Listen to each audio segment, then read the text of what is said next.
allez-vous? J'espère que vous allez bien. Et je suis ravie de venir partager avec vous un message, une parole que je crois qui vous fera du bien.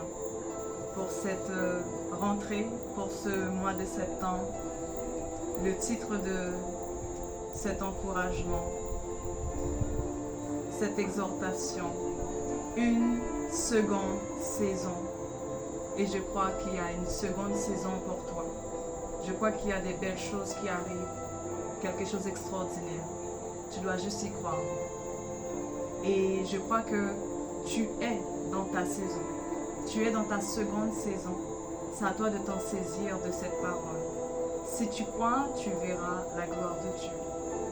Une seconde saison commence pour toi, pour ta famille, pour tes amis, dans tous les aspects de ta vie. Septembre symbolise la rentrée, un nouveau départ, spirituellement. C'est un temps de renouveau et de repositionnement.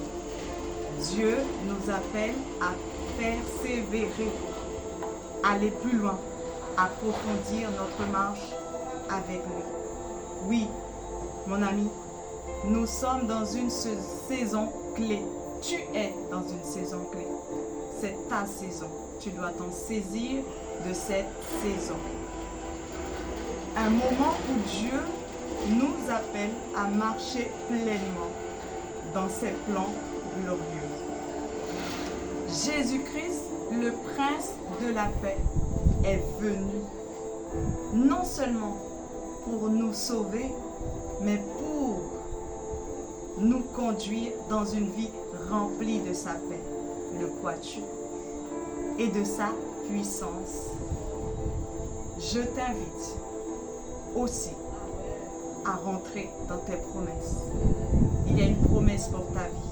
Il y a un accomplissement pour ta vie. À toi de t'en saisir de cet accomplissement.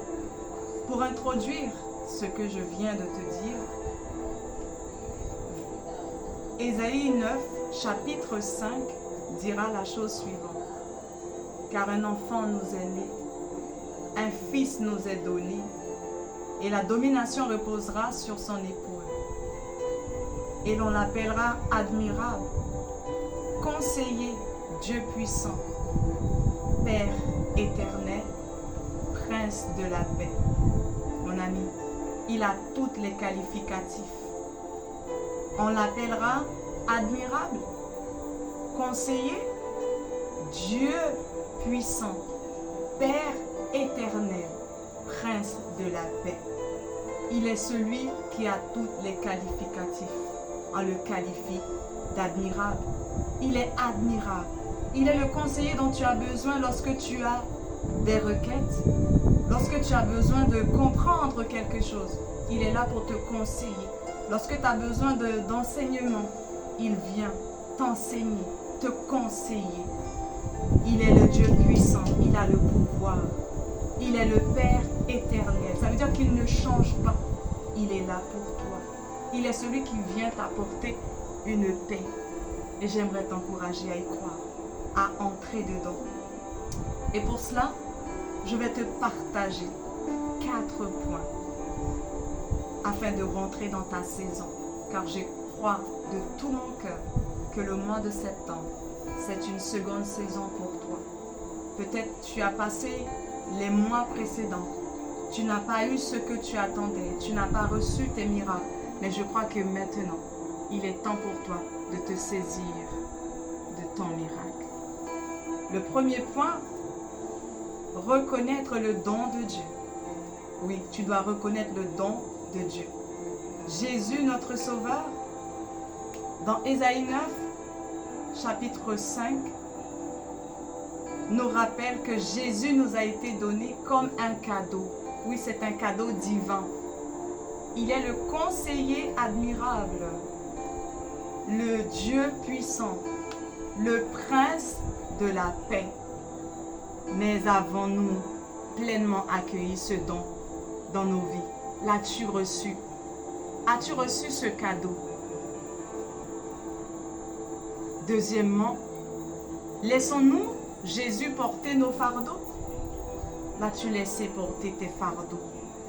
Et règne-t-il sur tous les aspects de ton quotidien? Mon ami, ce n'est pas le moment d'attendre. J'aimerais te dire cela. Ce n'est plus le moment d'attendre. C'est le moment de marcher dans le plan que Dieu a déjà préparé pour toi. Oui, pour vous. Jésus n'est pas seulement venu pour te sauver. Il est venu pour te conduire dans la paix. Oui, dans la paix, dans la puissance et les promesses accomplies. Il veut accomplir les promesses qu'il a faites sur ta vie et pour ta vie. À toi de t'en saisir de cela. Rentre pleinement et saisis-toi de cette promesse. Il est venu pour te conduire dans la paix. Deuxièmement, il te dit, recherche sa paix dans nos tempêtes. Alléluia. Dans Jean 14, 27, nous dira, je vous laisse la paix, je vous donne ma paix, je ne vous la donne pas comme le monde donne. Que votre cœur ne se trouble point et ne s'alarme point. Mon ami, ici, il te dit, ce n'est pas la paix dont le monde te donne, mais c'est sa paix à lui. Il est venu t'apporter sa paix. Il est venu afin que tu reçois sa paix. Quel que soit ce que tu vivras, quels que soient les moments de tempête, quels que soient les troubles que tu verras, il te dit que votre cœur ne se trouble point et ne s'alarme point. Car tu dois pouvoir compter sur lui et sur lui seul. Même au cœur des tempêtes, cette paix surnaturelle reste disponible. Waouh! Tu vas te dire, mais comment pourrais-je rester calme malgré les moments troubles, les moments de tempête de ma vie? Mais ce n'est pas un homme ou une femme qui te le dit. C'est le Père lui-même qui te dit, même si tu te trouves dans des moments de tempête, n'aie pas peur. Sois-en sûr, je suis avec toi, car ce n'est pas une paix dans l'humain, dans l'homme te donnera. C'est une paix que moi, le surnaturel, moi, Dieu le Père, je t'apporterai. Car je reste disponible. Et aujourd'hui, mon ami, j'aimerais t'inviter à déposer les fardeaux et tes inquiétudes à ses pieds. Car il nous aime infiniment. Son amour pour toi est à l'infini, est éternel. Quel que soit ce que tu vis, il te dit, je t'aime. Mon amour pour toi est éternel, cela ne changera pas selon les circonstances, selon les problèmes, les épreuves de ta vie ou même. Mais je reste là, je t'aime éternellement. Mon amour pour toi reste éternel. Et aujourd'hui, il te dit, ma paix, je te la donne. Oui, il te donne sa paix. Peu importe la tempête, il te donne sa paix. Car il dit sa paix est plus forte que tes peurs. Peut-être tu as peur de quelque chose. Tu as peur de manquer, peur de mourir, peur de rester toute ta vie célibataire, sans enfant. Mais il te dit, n'aie pas peur. Viens simplement. Dépose tes fardeaux à mes pieds et regarde, regarde-moi agir. Il te dit, regarde-moi agir. Il veut agir pour toi. Crois simplement. Et le troisième point, entre dans le repos spirituel. Tu vas me dire, mais comment? Quel est ce repos dont tu me parles? Matthieu 11, 28 à 29 te dira, venez à moi, vous tous qui êtes fatigués et chargés, et je vous donnerai du repos.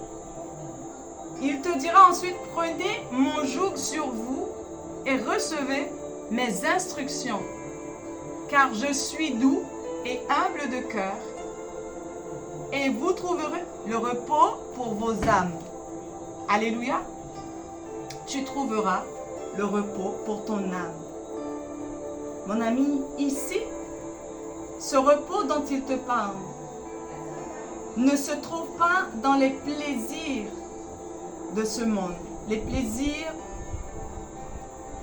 passagers du monde, mais dans une communion intime avec lui. Tu vas me dire, mais comment être un intime avec lui? Être un intime, c'est être en connexion directe avec lui. Je prends la parole, je le lis, et dans sa parole, il me parle. Il me dit des mots, il me console, il me conseille, il me dit à quel point il m'aime. Et c'est ce qu'il attend de toi. Dans cette communion intime, c'est par la prière, par la méditation et l'adoration. Tu as besoin de rentrer dans un temps de prière. Lorsque tu prends ce temps, tu es en intime avec lui. Tu es intimement connecté avec lui. Il y a un temps d'échange. Lorsque tu médites la parole, il te dit, il te parle. Il te dit ce qu'il pense de toi. Et c'est ce qu'il veut. Et c'est ce qu'il attend de toi. Et lorsque tu le loues, lorsque tu prends le temps dans l'adoration, il est au milieu. Il est dans l'adoration. Il aime quand tu viens dans cette adoration pour le chercher. Jésus t'invite car il dit, venez à moi. Il te dit à toi, viens. Viens, venez à moi et je vous donnerai du repos. Ce repos, c'est dans sa présence que tu le trouveras. Pas dans le monde. Peut-être tu vas te dire, oui, mais il y a des choses dehors. Mais mon ami, j'aimerais te dire que ces choses ne suffisent pas pour combler ta vie. Ce qui va combler ta vie pleinement, c'est de se dire, mais j'ai quelqu'un sur qui je peux compter. Et cette personne, c'est Jésus lui-même, Dieu le Père, le Fils, le Saint-Esprit. Celui dont on a parlé, qui est admirable, qui est le Père éternel, qui est Dieu puissant, c'est celui-là qui va combler ta vie. Tu n'as besoin de rien d'autre. Et c'est pour cela que j'aimerais vraiment que tu réalises que cette saison, cette seconde saison est pour toi. Ne te limite pas aux saisons passées, mais tu dois t'en saisir de cette saison actuelle. C'est pour toi, c'est maintenant. N'attends pas demain, c'est aujourd'hui. Ta saison, c'est aujourd'hui. Et le quatrième point, marcher dans ses promesses maintenant. Les promesses qu'il t'a faites, ce n'est pas pour demain, ce n'est pas pour les années à venir, ce n'est pas pour le mois prochain, c'est pour maintenant, aujourd'hui. Tu dois pouvoir t'en saisir de ton miracle. Ce n'est pas le miracle du voisin, ce n'est pas les miracles de ton fils ou de ta fille, de ton époux, de ton épouse. C'est ton propre miracle. Car il t'a promis quelque chose, tu dois pouvoir le recevoir. Le psaume 29, 11 te dit, l'Éternel donne la force à son peuple. L'Éternel bénit son peuple en lui donnant la paix. Mon ami, ce n'est plus le temps seulement d'espérer. Tu n'as plus le temps d'espérer. C'est le temps de marcher dans ce que Dieu a déjà commencé. Il a commencé un processus dans ta vie. Tu dois pouvoir marcher. N'espère plus, mais marche et saisis-toi de ce qu'il a préparé pour toi. Engageons-nous à rester consacrés. Tu dois t'engager à rester consacré, à chercher sa direction chaque jour et à vivre dans l'obéissance. Tu as besoin de vivre dans l'obéissance. Ne te détourne ni à gauche ni à droite, mais reste attaché à lui. Attache-toi à sa parole. Et dis-toi qu'il a quelque chose pour toi et c'est maintenant. Il veut te le donner, c'est à toi de dire, je veux m'en saisir de mon miracle. car mon miracle c'est aujourd'hui et non demain. L'Éternel donne la force à son peuple et le bénit en lui donnant la paix. Oui, il te bénit, il te donne la force, il donne la force à son peuple et en même temps, il le bénit en lui donnant la paix. Ne t'agite plus, ne sois plus dans l'agitation, mais sois en calme. Sois dans l'obéissance. Car cette saison, tu dois choisir de marcher par la foi. Marche par la foi. Et reste consacré et désire et saisis-toi de chaque promesse. Saisis chaque promesse qu'il a pour toi. Saisis-toi de chaque promesse qu'il a pour toi. Car il a des promesses pour ta vie. Il veut que tu rentres dans ta saison. C'est maintenant. Et pour conclure, nous allons lui dire, nous allons faire cette déclaration en lui disant, en cette saison, je désire rentrer pleinement dans le plan promis par le Seigneur. Et je souhaiterais être rempli de foi et d'espérance afin de marcher dans l'amour et dans l'obéissance à Jésus-Christ. Car tu es fidèle pour accomplir tout ce que tu as préparé pour nous. Père, je rentre pleinement dans ton plan avec foi et obéissance et en espérant que maintenant, aujourd'hui, je m'en saisis de ce que tu as préparé pour moi. Saint-Esprit, je te prie maintenant de venir toucher une vie. Toi qui localises les vies, toi qui restaures les cœurs brisés, je te prie en ce jour, en cette seconde saison, de permettre à quelqu'un de rentrer dans sa saison. Et nous te rendons grâce à toi, Jésus, pour ton amour inébranlable. Et nous prions que cette saison soit marquée par des victoires spirituelles, des bénédictions abondantes et une paix qui surpasse toute intelligence. Car je crois que tu vas localiser une âme qui a besoin de victoires spirituelles, qui a besoin de rentrer dans cette saison. Toi qui es le Dieu admirable, inébranlable, je te prie maintenant de le faire. Ô Saint-Esprit de Dieu, merci pour ta parole. Merci pour ce temps et ce moment d'échange. Seigneur, toi qui connais les cœurs, toi qui connais les vies, quel que soit là où nous nous trouvons, mais nous savons une chose, que rien n'est impossible à toi. Ce que tu as commencé, tu la rendras possible.